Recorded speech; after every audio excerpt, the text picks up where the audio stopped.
وَلَنَبْلُوَنَّكُم بِشَيْءٍ مِّنَ الْخَوْفِ وَالْجُوعِ وَنَقْصٍ مِّنَ الْأَمْوَالِ وَالْأَنفُسِ وَالثَّمَرَاتِ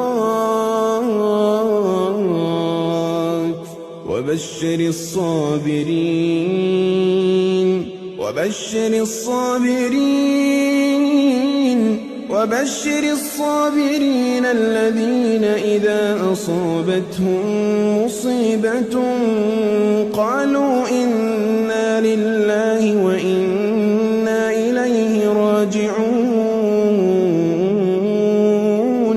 أُولَٰئِكَ عَلَيْهِمْ صَلَوَاتٌ مِّن رَّبِّهِمْ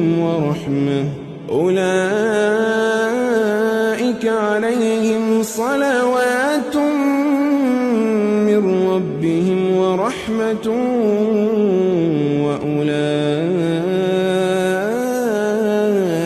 هُمُ الْمُهْتَدُونَ.